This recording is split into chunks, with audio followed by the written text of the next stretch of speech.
नमस्कार, हस्तक्षेप.न्यूज़.इन पे आपका स्वागत है। मैं अंजना सिंह। आज की खबरों में जनता की सुरक्षा में पुलिस विभाग का सायरन और पुलिस विभाग की नाक के नीचे वारदात को अंजाम देते बदमाश। हम बात कर रहे हैं दिल्ली के कंजवाला में हुई अंजलि की दर्दनाक हत्या की। आखिर वारदात को अंजाम देने के पीछे देश की एक प्रमुख राजनीतिक पार्टी के नेता की क्या मंशा थी और नव वर्ष के आगमन के दौरान दिल्ली पुलिस की सुरक्षा व्यवस्था में चूक कहां हुई।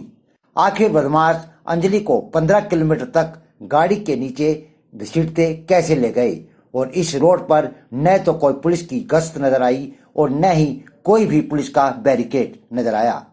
इस दर्दनाक हत्या के बाद सुरक्षा के मद्देनजर दिल्ली पुलिस कमिश्नर द्वारा इस एरिया में स्थापित पुलिस थानों पर क्या एक्शन लिया गया, इस पर भी प्रश्न उठता है। इसे देश की गोदी मीडिया क्यों नहीं दिखा रही? क्या चंद पुलिस वालों को लाइन हाजिर करने से अंजलि को इंसाफ मिल पाएगा? इस पर हस्तक्षेप करना जरूरी है।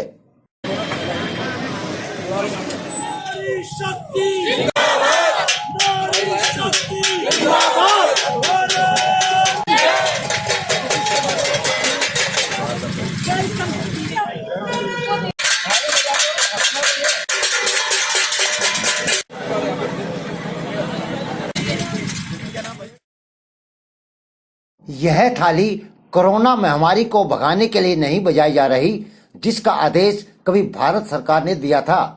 देश की जनता अब थाली इसलिए बजा रही है कि देश में आम जनता की सुरक्षा व्यवस्था की जिम्मेवारी कौन लेगा। आई है तब तक महिलाओं पर जब भी कोई अत्याचार होता है, ये सिर्फ राजनीति करने के लिए एक्शन लेती है।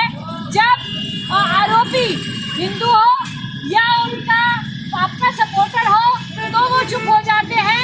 जब वो कोई और जाति का हो, कोई और धर्म का हो, कोई और पार्टी का हो तो ऐसे दबोच लेते हैं। महिलाओं के ऊपर जो अत्याचार भाजपा सरकार ने पिछले 8 सालों में किया है, ये बहुत ही शर्मनाक है और इस तरह कानून की धज्जियां उड़ाई जा रही है और अन्याय है, क्योंकि वो निष्पक्ष जांच होने ही नहीं देंगे। माना कि दिल्ली में आम आदमी पार्टी की सरकार है, लेकिन पुलिस सुरक्षा व्यवस्था विभाग भारत सरकार के अधीन है, तो भारत सरकार इस दर्दनाक वारदात की जिम्मेवारी क्यों नहीं ले रही? वारदात में शामिल भाजपा नेता को क्यों अपनी चादर में लपेटे हुए है? यदि ऐसा होता रहा तो जनता सरकार और सरकारी तंत्र के खिलाफ सड़कों पर प्रदर्शन तो करेगी ही। पिछले दिनों राजस्थान में हुई हत्या में भाजपा कनेक्शन, जम्मू में हथियारों के साथ पकड़ा गया आतंकवादी तो भाजपा कनेक्शन, दिल्ली में दर्दनाक वारदात हुई तो भाजपा कनेक्शन। आखिर देश की जनता इनके खिलाफ सड़कों पर विरोध प्रदर्शन क्यों ना करे? गुरुग्राम में भी आम आदमी पार्टी कार्यकर्ता ने अंजलि की दर्दनाक हत्या को लेकर भाजपा सरकार के खिलाफ प्रदर्शन किया। पोस्टमार्टम रिपोर्ट के हिसाब से अंजलि का जो ब्रेन है वो अभी भी मिसिंग है। जो उसका भेजा था, जिसको हम ब्रेन कहते हैं, वो 5 से 6 किलोमीटर की बर्बरता के बाद कहीं कंजावाला रोड पे गिर गया और ब्रेन जो है वो मिसिंग है। और ये ब्रेन मिसिंग होने के बाद में जब मैंने पोस्टमार्टम में देखा इस ब्रेन ही मिसिंग है, अभी तक उसकी पोस्टमार्टम में ब्रेन नहीं मिला। दिल्ली पुलिस ब्रेन भी नहीं देख पाई। नमस्कार, मैं डॉक्टर सारिका वर्मा। आपको पता है पिछले 8-10 साल से जब भी कोई भाजपाई कुछ गलत काम करता है, उनके साथ सरकार जो है नरम व्यवहार करती है। महिलाओं के साथ अत्याचार नहीं चलेगा, चाहे वो कथुआ हो, चाहे हाथरस हो, चाहे उन्नाव हो।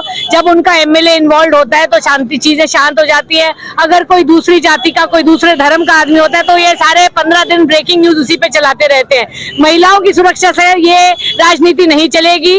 अब संदीप सिंह जो है, जो खेल मंत्री है, उन्होंने सेक्सुअल असॉल्ट किया है। सिर्फ अपना स्पोर्ट्स मंत्रालय ऐसे त्यागा है जैसे कोई उन्होंने कोई गलत काम नहीं किया। उनको मंत्रालय से बर्खास्त करना चाहिए, एक निष्पक्ष जांच होनी चाहिए, FIR लॉन्च हुई है, उनको अरेस्ट करना चाहिए। और जो दिल्ली में जो मनोज मित्तल है, जिसने गाड़ी में एक लड़की को कुचल दिया और 15 किलोमीटर चलाते रहे, उनके ऊपर सख्त कार्रवाई होनी चाहिए। उनके जो हीनस क्राइम है उसको छुपाने की पुलिस कोशिश ना करे। और पुलिस जब मीडिया क्वेश्चन पूछती है तो मीडिया को ही अत्याचार करना चालू कर देती है। हम पूछना चाहते हैं, जो पुलिस प्रशासन सो रहा था, 10 किलोमीटर वो महिला की बॉडी रेंगती हुई चली गई, उसकी हड्डी पसली नहीं बची है, और आज वो कह रहे हैं कि उसने कोई गलत काम नहीं किया, एक्सीडेंट था। ये लोगों को बचाने की कोशिश कर रहे हैं सिर्फ इसलिए क्योंकि वो भाजपा से है। भाजपा में चाहे वो संगेर हो, वो एमएलए रेपिस्ट रहा, उसने लोगों को मारा। कथुआ में भी ऐसे ही होता रहा। जब भी ये रेपिस्ट आते हैं, चिन्मय हो, नंद हो, चाहे एमजे अकबर हो, ये सब रेपिस्ट की पार्टी बन गई है। महिला विरोधी भाजपा सरकार का चेहरा अब सामने आ गया है। हम इसको दिखने नहीं बढ़ने नहीं देंगे। सबसे पहले तो संदीप सिंह को निकाला जाए मंत्रालय से, उसको बर्खास्त किया जाए और सख्त से सख्त कार्रवाई हो। महिलाओं पे अत्याचार नहीं होना चाहिए, इस पे राजनीति नहीं होनी चाहिए। हमें ये जानकारी मिली है कि उस लड़की की जो बॉडी थी वो उस गाड़ी में कहीं स्टक की है और वो कई किलोमीटर तक, लगभग 10-12 किलोमीटर तक उन्होंने ड्रैग किया है। युवती की लाश का मामला दुखद है। इसमें पुलिस ने विभिन्न धाराओं में केस रजिस्टर किया है और अभी तक की जो तफ्तीश है, इन्वेस्टिगेशन के आधार पर 5 अभियुक्तों को गिरफ्तार किया है। 5 एक्यूज्ड हैं। वो दीपक खन्ना है जो कोई ड्राइवर है ग्रामीण सेवा में, एक दूसरा अमित खन्ना है, तीसरा एक कृष्ण नाम का आदमी है, चौथा एक मनोज मित्तल और 5वां मिथुन। 5 अभियुक्त हैं। अभी तक का जो इन्वेस्टिगेशन है इसमें एक मेडिकल बोर्ड कॉन्स्टिट्यूट कराया जा रहा है, जिसकी रिपोर्ट के आधार पर फर्दर इन्वेस्टिगेशन होगा। इसके साथ साथ जो भी हमारी फॉरेंसिक टीम्स हैं उनका असिस्टेंस लिया जा रहा है और लीगल टीम्स का भी असिस्टेंस लिया जा रहा है। मल्टीपल टीम्स बना दी गई हैं जो इस केस को इन्वेस्टिगेट कर रहे हैं। दिल्ली पुलिस जो विक्टिम है उसके परिवार से लगातार संपर्क में है। जो भी इन्वेस्टिगेशन हो रहा है उसकी उनको पूरी जानकारी दी जा रही है। पूरी हमारे एफर्ट्स रहेंगे, सारी तरह के एविडेंस कलेक्ट किए जाएंगे, जो फिजिकल एविडेंस हैं, ओरल एविडेंस हैं या जो सीसीटीवी बेस्ड जो एविडेंस हैं, सारे एविडेंस के आधार पर एविडेंस कलेक्ट करने के बाद हम जो अभियुक्त हैं उनको कड़ी से कड़ी सजा दिलवाएंगे। धाराएं हैं वो 279, 304 ए, 304, 120 बी।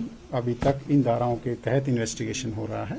रिमांड लिया जा चुका है। अभी फर्दर इन्वेस्टिगेशन जारी है। इनको सीन ऑफ क्राइम पर लेके जाया जाएगा। स्कूटी का जो एड्रेस था, उस जो डिसीज्ड है उस को भी हमने एड्रेस को छानबीन की और उसी के आधार पर जो स्विफ्ट एक्शन था, सभी के सभी जो अक्यूज्ड हैं वो पकड़े गए हैं, वो हमारी कस्टडी में हैं और उस पर फर्दर इन्वेस्टिगेशन जारी है। आज तक SaveNews.in को सब्सक्राइब करना ना भूले। हम फिर मिलेंगे एक नई खबर और नए मुद्दे के साथ। तब तक के लिए नमस्कार।